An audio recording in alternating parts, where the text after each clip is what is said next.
Mes très chers compatriotes, avant toute chose, je tiens à remercier Dieu Tout-Puissant pour ses nombreux bienfaits. Je présente mes condoléances les plus attristées aux familles qui ont perdu des êtres chers, soit du fait de la Covid-19, soit à cause des poches de violence sur l'ensemble du territoire, particulièrement au Sud Kivu, au Nord Kivu et à Ituri, soit encore à la suite des catastrophes naturelles qui se sont produites dans les différents endroits du pays. J'exprime ma compassion à l'égard de nos compatriotes qui se battent courageusement contre la maladie, ainsi qu'à ceux des Goma et des environs qui continuent de souffrir des effets de l'éruption du volcan de Nyiragongo. Ce 30 juin, j'ai une pensée pieuse pour toutes les victimes de l'intolérance dans notre pays. Depuis 2019, la répression des manifestations a malheureusement fait encore des victimes. Je pense particulièrement à Paluku Kamala Defao, froidement éliminé le 30 juin 2019 à Goma. À Obadi Mouindo, tué à Beni le 23 novembre 2019. À Freddy Kambale, abattu à Goma le 21 mai 2020. Et à Mama Fwamba Futila, assassiné le 24 avril 2021. Que leurs âmes reposent en paix. Congolaises et Congolais, le 30 juin 1960, Patrice Emery Lumumba avait déclaré, je cite, « La République du Congo a été proclamée et notre pays est maintenant entre les mains de ses propres enfants. Ensemble, mes frères et sœurs, nous allons commencer une nouvelle lutte sublime qui va mener notre pays à la paix, à la prospérité et à la grandeur. » Fin de citation. Malheureusement, 61 ans après, certains fils et filles du pays ont soldé cette vision de l'indépendance, faisant ainsi perdre à notre pays sa dignité et sa fierté d'antan. 61 ans après, le constat est cinglant. Il n'y a ni paix ni prospérité en RDC. Le vécu quotidien du Congolais est un parcours du combattant. La précarité dans laquelle vit notre peuple défie les notions les plus élémentaires de la dignité. En effet, il n'y a pas d'angoisse plus forte pour un homme que de se lever le matin et de ne pas savoir s'il pourra manger. Il n'y a pas de sentiment plus triste que de regarder son enfant dans les yeux sans pouvoir lui garantir la moindre sécurité. Rien n'est plus douloureux que l'incapacité de ne pouvoir se projeter dans le futur avec sérénité. L'angoisse chronique et l'inhumanité dans lesquelles les Congolais vivent en 2021, 61 ans après l'indépendance, est une honte qui doit nous interpeller. Au sens plus large, la RDC se trouve au bas de tous les classements internationaux sur le développement. Depuis 1960, le pays est en chute libre économique. Et malgré les discours sur ses diverses potentialités, la réalité est que les régimes successifs se sont caractérisés par une mégestion dont les conséquences sont visibles aujourd'hui. Dans quel état psychologique se trouvent aujourd'hui les Congolais qui avaient nourri et fondé tant d'espoir en l'avènement d'un nouveau pouvoir, censé être porteur de changements dans leur vie quotidienne? Ces Congolais qui n'arrivent pas à évacuer leurs récoltes, faute de route, et ces familles qui voient leurs enfants mourir par manque de centres de santé et d'ambulances dans leur contrée, mais qui apprennent qu'on a généreusement offert 500 véhicules d'une valeur de 27,5 millions de dollars aux députés parce qu'ils ont obéi à un mot d'ordre.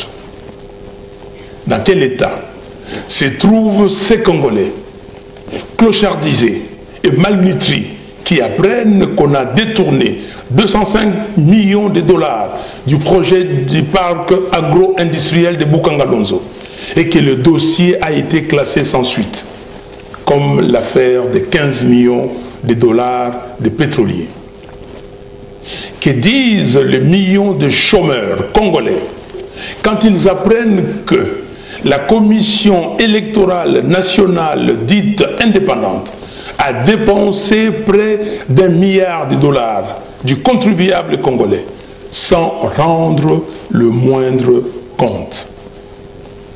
Comment se sentent les populations sinistrées d'Ouvira, de Goma et de tant d'autres territoires du pays qui apprennent qu'un groupe de nouveaux riches dilapide chaque jour l'argent de l'État? Que dire alors des éléments de nos forces armées et de sécurité qui n'ont pas suffisamment de rations alimentaires et d'équipements lorsqu'ils apprennent qu'une grosse partie des 450 millions de dollars affectés au programme de 100 jours a été dilapidée? Que pensent les enseignants, le médecin et les fonctionnaires qui savent qu'un petit groupe au pouvoir s'enrichit de manière scandaleuse avec l'argent de l'État? Comment ces millions de Congolais qui n'ont pas accès aux services sociaux de base, eau, électricité, habitat, hygiène, santé, transport, vivent-ils leurs conditions quand on leur dit à longueur de journée que les entreprises publiques sont saignées à blanc par le mandataire public en toute impunité? En vérité, des termes tels que état de droit, bonne gouvernance, gratuité de l'enseignement et lutte contre la corruption sont utilisés par le pouvoir en place comme de simples slogans. Le Parlement, dont l'un des rôles principaux est de contrôler l'action du gouvernement, est devenu le miroir de la corruption. Entre-temps, les régimes usurpateurs du pouvoir du peuple cherchent à tout prix à museler la population et à bâillonner les libertés d'expression et des manifestations. Entre-temps, les régimes usurpateurs du pouvoir du peuple cherchent à tout prix à museler la population et à bâillonner les libertés d'expression et des manifestations. En effet, depuis 2019, toutes les marches que Lamuka a organisées ont été systématiquement et violemment réprimées. Cette répression a atteint son point culminant le 24 avril dernier, avec mort d'hommes et de nombreux blessés graves. Nous avons encore en tête la barbarie des forces de l'ordre exercée sur les femmes de Béni lors de leur marche pacifique le 22 avril, ainsi que les passages à tabac et l'arrestation abusive des élèves de Béni le 29 avril pour avoir exigé la sécurité dans leur territoire. Et pour restreindre davantage les libertés individuelles, un état de siège sans planification a été décrété en Ituri et au nord Kivu. Outre le musellement des voix dissidentes, à l'image de l'arrestation récente du député provincial Jean Bosco Assamba de l'Ituri, il y a derrière cet état de siège une volonté manifeste de créer l'illusion de l'action et de détourner l'attention des vrais problèmes structurels qui minent la sécurité du pays. En effet, il n'est un secret pour personne que notre armée est infiltrée par des éléments étrangers qui la rongent de l'intérieur. Nos vaillants soldats et illustres officiers tels que Mamadou Ndala, Lucien Baouma, Félix Mbouza-Mabé ont payé les prix de leur excellence sur le champ de bataille et de leur détermination sans faille à arrêter les calvaires de nos concitoyens. Ils ont été lâchement assassinés. C'est dans ce contexte que les ennemis de la République, en mal de légitimité et au service des forces étrangères, veulent aujourd'hui déstabiliser davantage le pays. Ils surfent sur la corde tribale, alors que notre pays a, au fil des années, bénéficié de la cohésion nationale et défendu son intégrité territoriale malgré les guerres qui lui ont été imposées.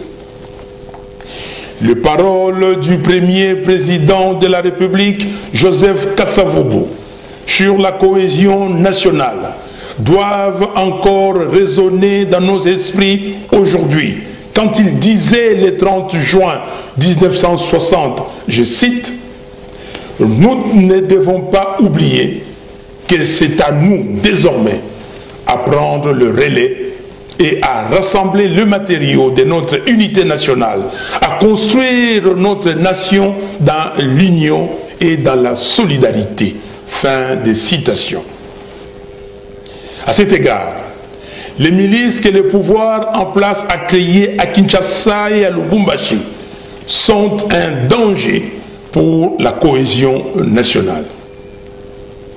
Par ailleurs, après avoir nommé de nouveaux juges à la Cour constitutionnelle en violation de la Constitution, l'on veut rééditer l'exploit de la fraude électorale de 2018 en mettant en place une CENI politisée qui sera chargée d'accomplir la volonté d'un homme.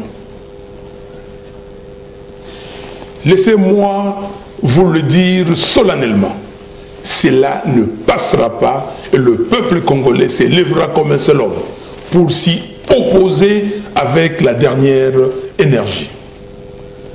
Dans ce domaine, les réformes institutionnelles dont le pays a besoin doivent se faire de manière consensuelle. La CENI doit être totalement dépolitisée afin d'organiser des élections crédibles, transparentes, inclusives, impartiales et apaisées. Car plus jamais aucune union, aucun front, aucune coalition ne pourra se construire ni prospérer contre la volonté du peuple souverain. Ainsi, je demande que la loi adoptée par le Parlement soit retirée, en attendant que toutes les parties prenantes s'accordent sur les éléments clés de cette loi. D'ores et déjà, j'invite le peuple congolais à se tenir prêt pour sortir dans la rue comme en janvier 2015 afin de barrer la route à toute tentative de nouvelles fraudes électorales. Chers compatriotes, permettez-moi à présent d'aborder un sujet qui est devenu presque tabou en RDC, à savoir la gestion de la pandémie de la Covid-19. Le pouvoir en place s'est montré incapable de prendre des mesures adéquates pour éviter la propagation du virus. La communauté internationale a octroyé un don de plus de 1 700 000 doses de vaccins à la RDC, mais le gouvernement n'a mené aucune campagne de sensibilisation pour faire comprendre aux Congolais les avantages liés à la vaccination. Résultat, 1 400 000 doses de vaccins ont été redirigées vers d'autres pays africains.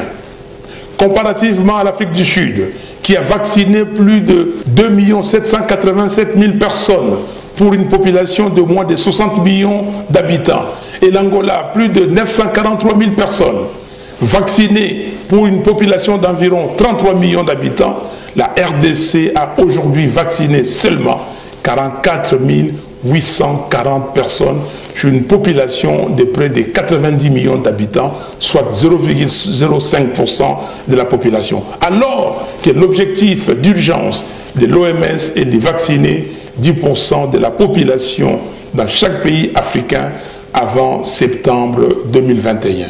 À ce jour, 3 milliards de personnes ont été vaccinées dans le monde.